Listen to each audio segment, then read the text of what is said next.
We are only 22 days away from the presidential election, and the candidate everyone is talking about is not even on the ballot. Greetings, You Can't Beat Bluers. Gary Carter Green here, and this is your You Can't Beat Blue Daily Briefing. As always, new briefings hit the web Monday through Thursday at 7 p.m. Pacific time. Your destination is facebook.com/groups/You Can't Beat Blue. Pete Buttigieg makes me happy to be a Democrat. He really does. It was only April 2019 when Vogue magazine ran an article entitled, "Who is Pete Buttigieg? The gay millennial mayor the Democrats didn't see coming." It would be less than a year later that Pete would go on to win the Iowa caucuses and then tie Bernie in New Hampshire and walk out of there with the same number of delegates. Yes, most definitely, the Democrats did not see Pete Buttigieg coming. Pete's particular brand of power right now, I think, is coming from the fact that in the middle of this very heated, very controversial political campaign, he's nowhere on the ballot. So Pete can just be Pete. The heat is off of him. We don't have to worry. He can sit at home in South Bend on the couch with Buddy and Truman, watching Emily in Paris, giving Chasten a COVID cut, walking around the house grumbling about his seasonal allergies. He's rejuvenated from that daunting, exhausting campaign that he ran so successfully. You know, he's back at 100% power, so he decides to pop on over to Fox News to talk up Joe Biden and Kamala Harris, and Fox News completely underestimates him. They just missed totally what a force Pete Buttigieg is. We could say Fox News didn't see him coming. I mean, he pops up on the screen there, and everyone at Fox is just like, "Oh, look, he's like a little baby kiss in a suit." And then Pete lights a match and proceeds to torch the entire plantation. The question here is about Donald Trump running away from doing a Zoom debate with Joe Biden. The question is very simple, but Pete's answer is so much more. Take a look. Well, it's too bad. I don't know why the president's afraid to participate in a debate. You know, all of us have had to get used to virtual formats, right? I mean, parents are having to deal with e-learning, which in some cases, is not what we're used to. Well, it's always not what we're used to. I mean, we're having to take meetings over Zoom. It's not something I think most of us enjoy, but it's a safety measure. And I think part of why the U.S. is falling behind, is badly behind the rest of the developed world on dealing with the pandemic is because every time there's been a choice between doing something in a way that's more safe or less safe, this president seems to push for less safe. I think it's also probably a reflection of the weakness of his campaign.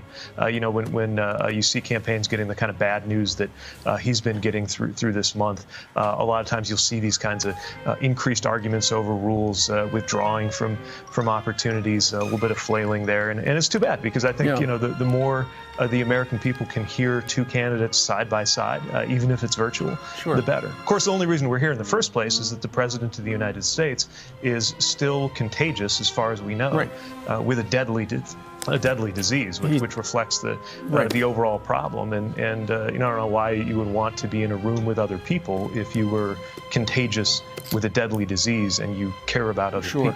But maybe the president doesn't care about other people. Well, he didn't even let that dentist talk.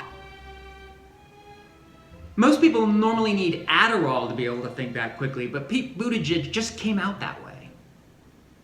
He did another hit later on a separate Fox show, and this time Martha McCallum asked the question, and clearly she was expecting the same word effluvium that most Fox News guests snort up when they're on that channel.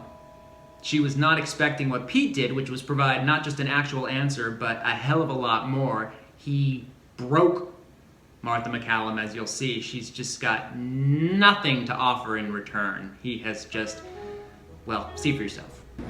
So just going back to my original question about the things that, when you run for president, you have a record on all of these issues. And then we've seen that record and her stance on them changing over time. So there's no doubt she's going to be asked about that tonight.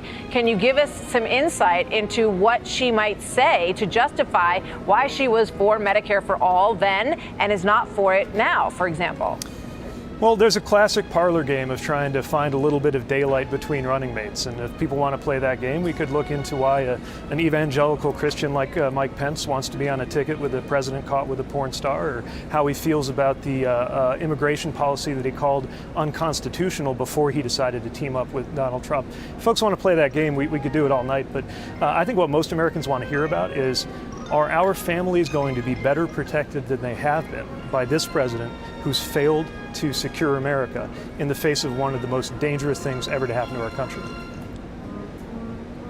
Will the question be answered of whether this ticket is... Yeah, she's got nothing. Absolutely nothing. The woman is a TV personality who makes enough money to provide swab tests to the entire state of Connecticut, and she can't come up with a single word to challenge Pete Buttigieg. Now, I know most of you found me through the website that I used to run, youcan'tbeatpete.com. Sidebar, it's still up. Please visit, I love the hits. But here at You Can't Beat Blue, I really only talk about Pete when he endorses a candidate or actually does something newsworthy.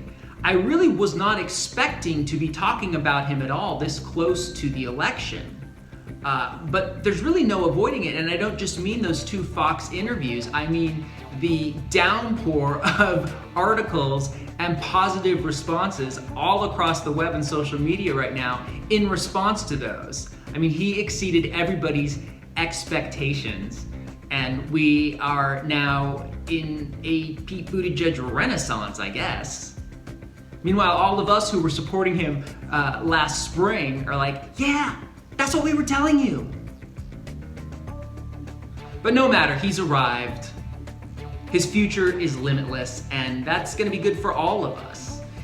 I think the only reason that Pete wouldn't have a place in a Joe Biden administration at this point would be if he decided he would rather go off and translate an opera into Portuguese or something like that.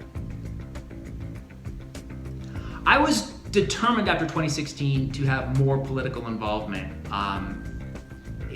but I wasn't excited about it. It felt more like an obligation or maybe penance for being so complacent as I was during Hillary's campaign. 1,000 pardons again, Hillary, I'm very, very sorry. But obligations and penance aren't fun. Somewhere along the line, Pete Buttigieg, and I don't know where it is exactly, but he got me excited about playing a part in politics. And if he'd run just a typical campaign, I don't know that really would have taken root in me. But he didn't run a typical campaign. He went on to run a campaign that actually adhered to the principles that he set forward for himself. And they're principles that we all know because he shared them with us, the rules of the road. I think I have the easiest time with boldness and belonging, and I think I have the hardest time with discipline and respect. But I'm better at all of them than I was a year ago, because I like Pete Buttigieg and I want to be a little bit more like him.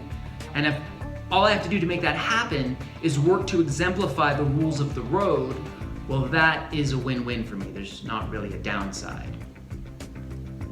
If it hadn't been for Pete Buttigieg, I certainly would never have started this group, which is focused primarily on Democratic down-ballot races and trying to help people understand that those races, even if they aren't happening in their own backyards, are important to this party. It's important that we understand what Democrats in Wisconsin have to fight for as opposed to Democrats in Texas, as opposed to Democrats in Montana or New York or Florida or California.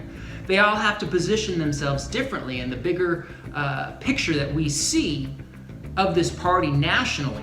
The easier it is going to be for us to remain cohesive as we go forward into what looks like will be a few years of controlling things.